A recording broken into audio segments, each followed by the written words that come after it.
Esta semana el Ministerio Público archivó una investigación en contra de la presidenta Dina Boluarte y la ex fiscal de la Nación, Patricia Benavides, por el delito de cohecho. ¿Cuáles son las consecuencias? Vamos a conversarlo aquí en Prueba de Fuego. Soy Jorge Rodríguez, me acompaña el doctor Andy Carrión, abogado penalista. Doctor Carrión, bienvenido. Muy buenas noches, Jorge, gracias por la invitación. ¿La presidenta Dina Boluarte se ha librado ya de este tema o más adelante, si se encuentran evidencias, podría abrirse el caso?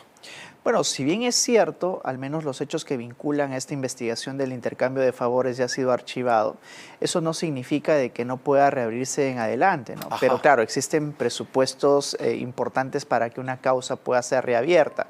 El transcurso del tiempo puede ameritar, por ejemplo, de que se encuentre un indicio o una evidencia adicional que pueda ameritar de que el caso se reabra. Eso al menos en las investigaciones que son archivadas en la propia Fiscalía.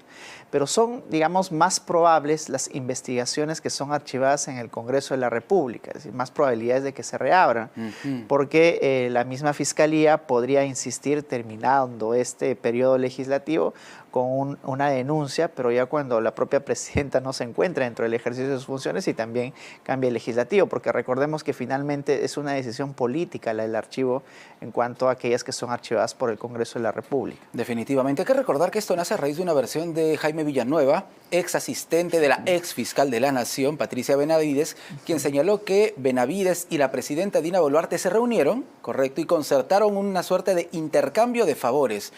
¿Cuál ha sido yo el punto flojo? Porque el argumento de la fiscal de la Nación, Delia Espinosa, es que en la práctica no se han encontrado pruebas sustentables. Ese es el problema cuando muchas de las investigaciones solo se abren con la versión de un postulante a colaboración eficaz. En este caso Villanueva. En este caso Villanueva. Recordemos de que las declaraciones de Villanueva han abierto múltiples investigaciones. No solamente han ameritado abrir investigaciones en contra de la presidenta de la República, sino también en contra de fiscales, en contra de ciertos altos funcionarios, hasta en contra incluso de ciertos abogados que tuvieron influencias digamos, en el Ministerio Público con determinados fiscales.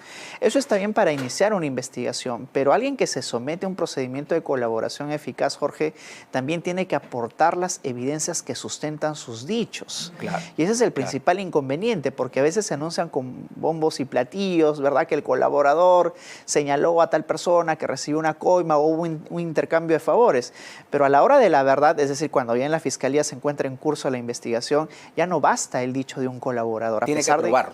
Tiene que probarse. La Fiscalía tiene que encargarse de recabar también por su lado las evidencias que certifiquen lo que el colaborador ha señalado. Y además de que si es un colaborador y no muestra las pruebas necesarias, pues ya se genera incredibilidad en la propia Fiscalía que lleva adelante su colaboración.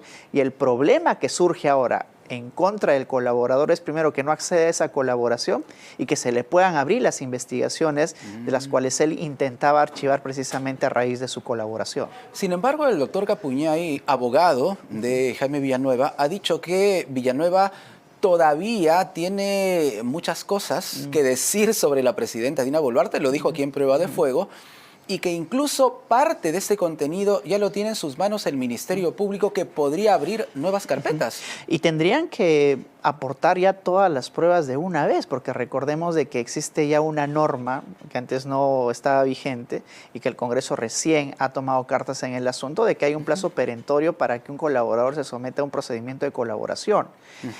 Recordemos de que en el caso Odebrecht, por ejemplo, Jorge, pues ellos años y años iban aportando o dosificando, para utilizar el término más exacto, información a la Fiscalía, que luego que salía una información, pues yo decía, bueno, me olvidé de esto, pues sí, también voy a colaborar, ¿verdad?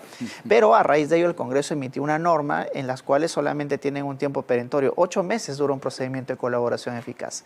Y si durante esos 8 meses, al tratarse de delitos simples, comunes, o también de corrupción de funcionarios, si durante ese tiempo no ha aportado todas las pruebas, evidencias necesarias, simplemente ya la colaboración no puede luego ser homologada. Entonces, Jaime Villanueva, si es que tiene pruebas de lo que dice en contra de la presidenta Dina Boluarte, tiene poco tiempo para presentarlas. Por supuesto, o sea, tiene un plazo perentorio, tiene 16 meses si se tratan de organizaciones criminales y 8 meses si es que se tratan de delitos comunes y delitos complejos 12 meses. Entonces, tendría ya que haber aportado. Ahora, lo que él señala, entiendo, es de que la propia Fiscalía tiene ya en su poder las evidencias que habría aportado Jaime Villanueva.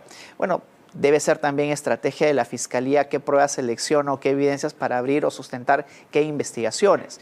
Pero por lo visto, al menos en el caso de la Presidenta de la República, lo que señaló Jaime Villanueva no necesariamente tenía una consonancia probatoria, sino la Fiscalía no hubiera tomado la decisión de archivar este caso.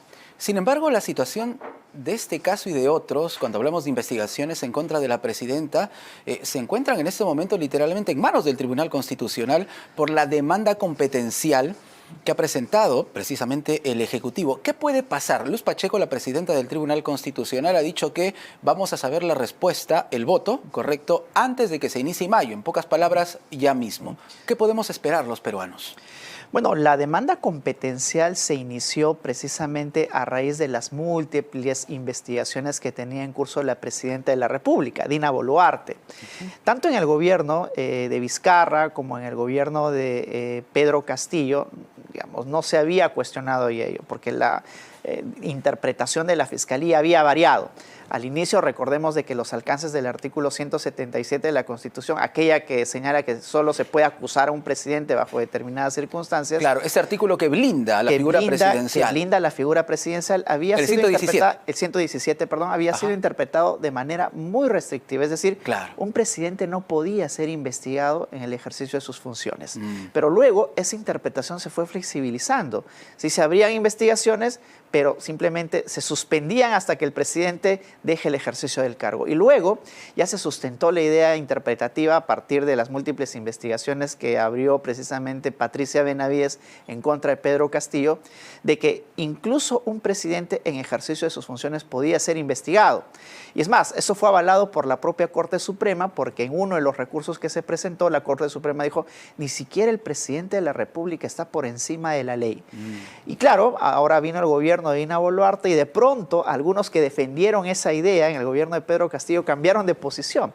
Y ahora lo que se está postulando ya ante el Tribunal Constitucional es que más bien los alcances interpretativos del artículo 117 impliquen que únicamente quien puede investigar políticamente a una presidenta sea el Congreso de la República. Y eso lo ha defendido, curiosamente, el Defensor del Pueblo, ¿no? El Defensor del Pueblo que estuvo presente en esta audiencia ha defendido esta posibilidad de que solo el Congreso sea el encargado de investigar a la presidenta. Sí, y me parece curioso que sea el Defensor del Pueblo, ¿no? Porque el Defensor del Pueblo en realidad debería más bien de velar por aquellos que no ostentan o detentan el poder, ¿verdad? Para aquellos que no cumplimos ninguna función pública, ni mucho menos. A título de qué, diría yo, el Defensor del Pueblo más bien está defendiendo a una presidencia de la República como institución. Pero bueno, más allá de ello, es cierto lo que ha postulado el Defensor del Pueblo, de que, bueno, el Congreso de la República también tiene sus propias atribuciones para eventualmente destituir a un presidente de la República bajo ciertas consideraciones. Pero la pregunta es, ¿qué hacemos si es que el Tribunal Constitucional en pocos días decide de que las investigaciones que se abrieran durante la investigación, durante el régimen de cualquier presidente, en este caso Dina Boluarte, deban de ser anulados o suspendidos? Los efectos, Jorge... ¿Con eso se viene abajo todo? Por supuesto, o al menos tendrían los que están en curso que suspenderse hasta que la presidenta deje el ejercicio del cargo. Pero también tendrían consecuencias para las investigaciones que se abrieron en el gobierno de Pedro Castillo.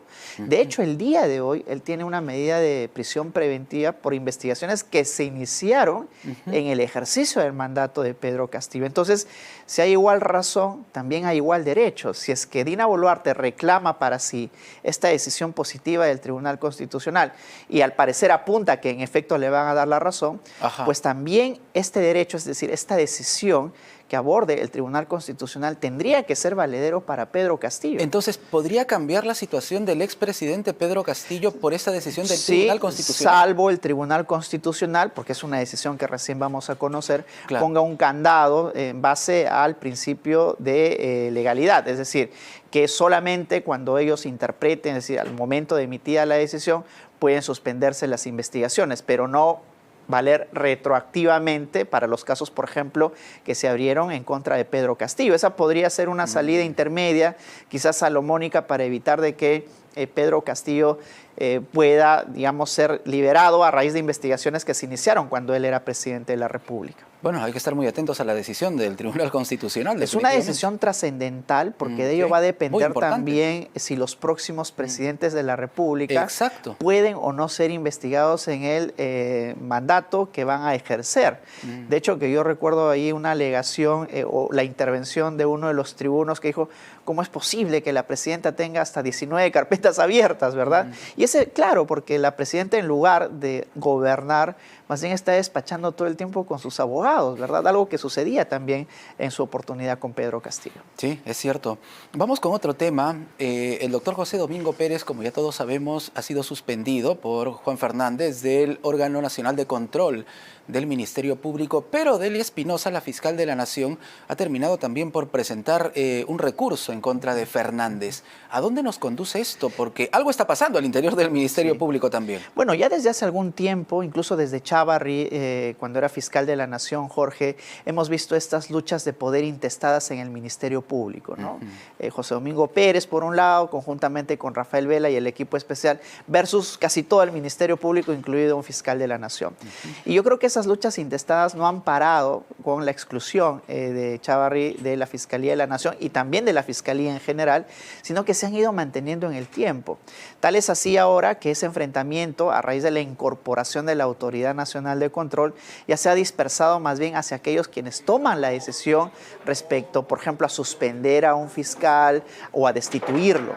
Y es por eso que la Autoridad Nacional de Control es importantísima, al menos como un objetivo, ¿verdad?, de cara a poder contradecirla respecto a ciertas decisiones que ha ido abordando. Yo creo que esta denuncia que ha tomado en sus manos la fiscal de la Nación es una denuncia que quizás responde a ciertas exigencias propias del fiscal José Domingo Pérez, porque recordemos de que cuando él no lo dejaron ingresar al Ministerio Público, él reclamó airadamente por qué la fiscal de la Nación no tomaba ninguna medida para controlar el poder que regenta el día de hoy Fernández Gerí. Pero también hay que hacer una disquisición ahí, Jorge, y es que Fernández Gerí no es quien toma todas las decisiones en la Autoridad Nacional de Control. Es como decirle a la fiscal de la Nación que ella es quien toma las decisiones respecto a quién abre o no investigaciones o quién archiva. Él dirige la institución, pero son otros fiscales los que toman la decisión. Finalmente, quien suspendió al fiscal José Domingo Pérez no fue Fernández Gerí, sino fue una fiscal encargada de ese caso. Sí, claro. Y de hecho la apelación incluso que él ya ha presentado va a ser dilucidada por otra fiscal y no por Fernández Gerí. Y llamó la atención porque el doctor José Domingo Pérez, y lo dijo también aquí en ese mismo sillón en Prueba de Fuego, dijo que él no había sentido el respaldo de la fiscal de la Nación, Delia Espinosa, durante esta gestión. Pero ahora las cosas parecen haber cambiado repentinamente. Sí, y yo creo que ha respondido la fiscal de la Nación a ciertas presiones o exigencias de José Domingo. ¿Qué duda cabe, no? Porque ante el reclamo airado que él durante estos días ha realizado en múltiples medios, pues ahora vemos que la fiscal de la Nación ha reaccionado informando, denunciándolo nada menos que por 2 delitos, ¿no? Y el más importante es el de abuso de autoridad. Abuso de autoridad. Y también el de usurpación de funciones, ¿no? En el entendido de que él no podía ordenar que José Domingo Pérez deje de ingresar al Ministerio Público. Doctor Carrión, gracias por estar con nosotros. Gracias a ti, Jorge. El doctor Andy Carrión, abogado penalista con nosotros aquí en